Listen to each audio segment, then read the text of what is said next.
You do not begin with laws or committees. You begin with a woman standing in a doorway she no longer owns, clutching the frame as if it might somehow hold her together while the world unravels in the street outside, her baby crying on her shoulder, her neighbor pretending to sweep the front step next door just so she can watch. Somewhere behind her, a mother hisses that the carriage cannot be kept waiting, that the gentleman from the society is already here, that every extra minute is another chance for the scandal to spread. This is how thousands of Victorian stories start, not in Parliament but in parlours and cramped kitchens, where shame is passed down the line like a family heirloom, something to be polished, protected and, if necessary, paid for with someone else's freedom. Victorian Britain did not need chains to silence its mothers. It had something far more effective: respectability, the unwritten rule that a woman's worth rested almost entirely on her ability to be pure, obedient and silent, particularly about the one subject that most defined her life, sex and the children that came from it.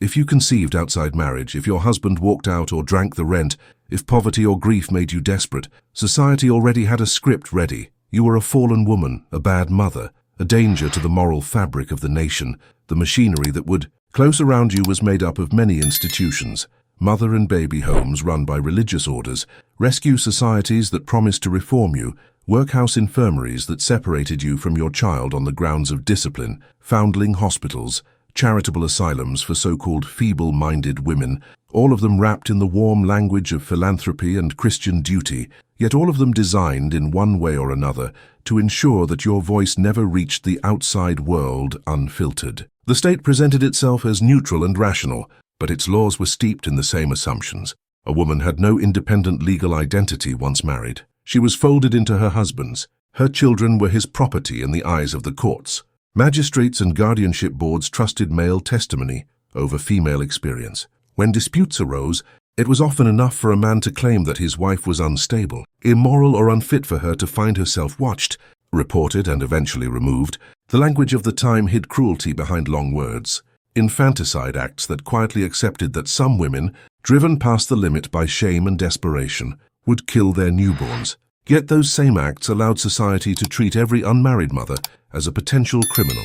Charities and inspectors wrote reports about the dangers of allowing illegitimate children to remain with their mothers, as though love and care were less real if no ring sat on the woman's finger. Newspapers printed moralizing columns about baby farming scandals, where poor women were paid to take in unwanted infants who often died. But the same columns rarely asked why so many mothers had been pushed into the position of parting with their children in the first place. By the time you, as one of these women, signed any document, you had already been weakened by gossip, lectures and the steady drip of fear. Your priest warned you that keeping the child would ruin your soul and your family's good name. The charity lady hinted that your baby would be better off with respectable parents. Social workers in their early form spoke of opportunities, of chances at a fresh start, yet at the center of all these conversations lay the same equation: your right to raise your own child, weighed against society's desire to keep its moral facade unblemished. It is not that every Victorian official set out with malice. Some genuinely believed they were doing good, but their version of good was built on a hierarchy where women like you were at the bottom, a problem to be managed rather than a person to be heard. And once your child was taken, once your letters went unanswered, once your name was entered into a register under some cold category like unmarried mother, immoral case or mental defective, it became alarmingly easy for those in power to tell themselves that you had agreed, that you had disappeared quietly, that you had never had much of a story to tell in the first place. Inside the institutions where these mothers were sent, their silencing was not always obvious at first glance.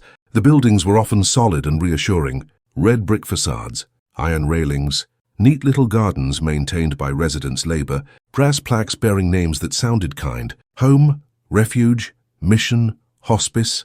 The first shock came not from physical abuse but from the sudden collapse of identity. Your clothes were taken, replaced by uniforms that erased your class markers. Rich and poor girls alike found themselves in the same drab cotton. Your hair might be cut as a sign of humility and cleanliness. Letters were censored, visits controlled. The daily timetable was rigid, rising at dawn. Communal prayers, work, meals, more work, silence, sleep, like a factory for souls. Every minute accounted for, every opportunity for private thought or conversation deliberately squeezed. You were told that this structure was for your own good, that discipline would restore the self you had supposedly lost. But the self that hardened in you under that regime was not the one they claimed to be building. It was one that learned which questions could never be asked. If you tried to speak about how you had ended up there, about coercion, violence, rape, neglect, your words were filtered through the institution's own categories. Staff were trained, formally or informally, to hear your story in ways that confirmed what they already believed. If you spoke calmly about abuse at home, it might be written up as evidence of your lack of feeling. If you broke down, it proved you were unstable. If you refused to accept their script of sin and redemption, you were labeled obstinate or ungrateful. In mother and baby homes, you were often not allowed to use the word love about your child without it being treated as a kind of selfishness, a clinging that blocked you from doing the right thing and giving the baby up. The institution's chaplain or superintendent might stand over you, explaining that your baby would grow up stigmatized if it remained with you, that the kindest thing was to let it go. They spoke of God's will of sacrifice of the future, yet they never stayed to witness the moment when your child's cry faded down the corridor and the silence afterwards became a physical weight in your chest. In asylums, where some mothers were committed on the thinnest of pretexts, the act of silencing took on a clinical tone. Your grief was pathologized. Your rage at losing your children became one more symptom in a list. Melancholia, hysteria, puerperal insanity, terms which allowed doctors to medicate, restrain, or isolate you while telling themselves they were being humane. Treatment plans rarely included listening to your account of events without judgment.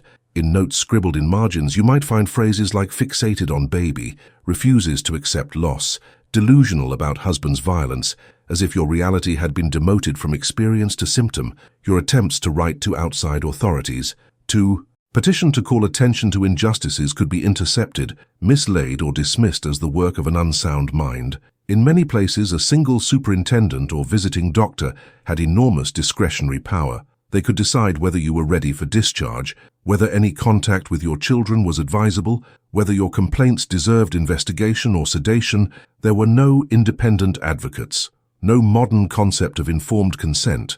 Your voice never entered the official record, except in fragments filtered through other people's pens. Even in less overtly coercive settings, like charitable homes where young women were supposedly trained for domestic service, the pattern was the same. Confession was demanded, but on terms that stripped it of its power. You could admit to sin, to moral failure, to being led astray, but not to being betrayed by those who professed to love you. You were encouraged to share your testimony of downfall and redemption in carefully controlled meetings. Stories shaped not to reveal structural cruelty, but to reinforce the idea that the real problem lay in your character, not in the society that had left you so few choices. Every tear you shed in those rooms could be turned into evidence that the institution was working, that souls were being saved, that the system was justified. Outside the walls, Victorian society constructed an elaborate fiction about what was happening to these mothers. One of the most effective tools for that fiction was statistics. Officials counted admissions, discharges, infant mortality rates, numbers of children successfully placed out with adoptive families or in service. They held up these figures as proof of progress. Fewer babies found dead in alleyways, fewer women visibly on the streets, fewer scandals in the press. What they did not count were the broken bonds, the unmarked griefs, the generations of silence that followed. Annual reports of charities and institutions were written in a tone of paternal pride. They described our girls and our unfortunate women as if they were children, incapable of making sound decisions without firm guidance. Successes were defined in terms of disappearance. The best outcome was when a woman left, took a new name, never reoffended, which in practice meant never daring to speak publicly about her past. Shame was weaponized into a kind of glue that kept the whole system stuck together. In middle-class magazines and church newsletters, sentimental stories circulated about the reformed mother, who gratefully handed her child to a better home and found peace in service or marriage. Rarely did such stories mention how many signatures had been obtained under duress, how many women had been told that they had no other choice, how many had been threatened overtly or subtly with prison or asylum. If they refused to comply, the public appetite for scandal was carefully channeled. When a particularly horrific case of neglect or cruelty in a baby farm or home surfaced, it was framed as an exception, the fault of a few wicked individuals, not the product of a system that made it profitable and socially acceptable to remove children from poor and unmarried mothers. Legal structures helped maintain the lie. Birth registrations sometimes omitted fathers or described children in ways that made later tracing almost impossible. Adoption in its early forms was often informal or conducted through private agreements, leaving no accessible paper trail. Poor law guardians moved children around institutions and foster homes with little regard for preserving family connections, when decades later, survivors and their descendants went looking for answers. They found gaps where records should have been, missing files, illegible ledgers, euphemistic phrases like left the district or emigrated to the colonies, words that sounded like opportunity but often meant exile. If you as a Victorian mother tried to fight, to contest the removal of your child, your chances of being heard fairly were slim. Legal representation was expensive. Courts often met in intimidating settings, dominated by male voices. Judges and magistrates brought their own prejudices about female virtue into the courtroom. Newspapers that reported on such cases tended to side with the authorities, describing you as hysterical, untrustworthy, or depraved, even when the evidence was thin. And yet, traces of resistance seeped through, in marginal notes from sympathetic visitors who quietly recorded doubts about a case, in whispered testimonies passed down to grandchildren, in the occasional inquest, where a coroner dared to criticize the conditions in a home or asylum, in letters that slipped the censor's net and reached a distant cousin willing to keep them safe. These fragments, when collected by modern historians, expose the scale of the lie. They show that thousands of women did not go quietly. They fought, pleaded, prayed, wrote, shouted, went on hunger strike, ran away, and were dragged back. They did everything within their limited power to hold on to their children and their sanity. But the narrative they were fighting against was immense, woven into sermons, textbooks, political speeches, and dinner table conversations. A narrative that reassured respectable Britain that whatever suffering existed in its shadows was either deserved or being handled by those better equipped to make decisions. So, the silence thickened, year after year, generation after generation. When you look back now at how Victorian society silenced thousands of mothers and lied about it, the most unsettling realization is not just that it happened, but that it was considered normal, reasonable, even compassionate by many of the people involved. It forces you to confront a question that lingers long after the last page of any archive is turned. How many of our own era's solutions to social problems will look, in hindsight, like the same kind of quiet brutality cloaked in good intentions? The Victorian obsession with respectability has faded in its original form, yet echoes survive in the ways we still judge motherhood, still divide women into deserving and undeserving, still treat poverty and trauma as personal failures rather than structural violence. The mothers whose voices were taken from them in those homes and asylums are not just sad footnotes, they are warning signs. Each one a reminder of what happens when a society decides that image is more important than truth, that the comfort of the majority outweighs the rights of a vulnerable minority. Telling their stories now is not about wallowing in misery. It is about returning to them what was denied, the right to be witnesses rather than just objects of other people's moral lessons.